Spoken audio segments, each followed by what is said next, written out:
morning guys, mga lods. So kung nakikita nyo yung nasa likuran ko, no? Yan, yung dalawa, yung ear fan saka yung isang exhaust. So lilinisin natin yan for today. Try natin mapagana. Kasi ito, so matagal na yung hindi sila nalinis, no? So from quarantine, first of quarantine,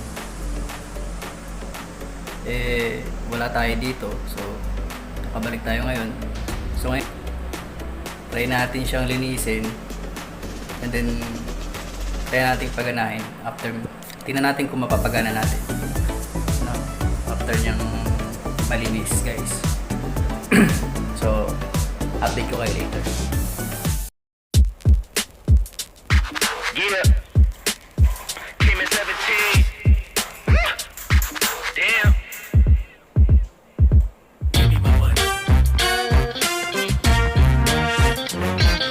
Give me my money. Somebody ever owed you some money? Give me my money.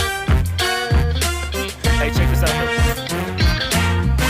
I gave you 10 a week ago.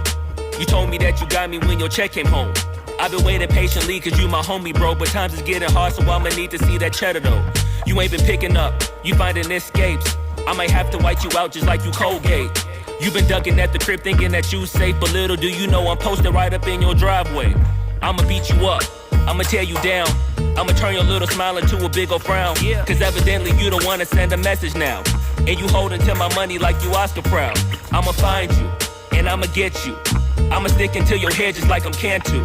It's a couple things in life I'll make amends to, but owing me some money, hell no, this a no can do. 17. Give me my money. Yeah. Yeah. Give me my money. Yeah. Yeah. Yeah. Yeah. Give me my money. Damn. Yeah. Give me my money. Man, give me my money. Day 10. At this point, I'ma have to just cave your face in. Damn, you think I forgot about all them payments? Boy, I'm on your ass with my mask on just like I'm Jason. I know that you bounded to get complacent. Popped out the smoker, asked Tay about how her day went. Just know I've been plotting and I've been waiting. Might hit you with the orange Bronco just like I'm Peyton. You need to get my money, come on. This ain't no sweet life, I'ma need to get my bread.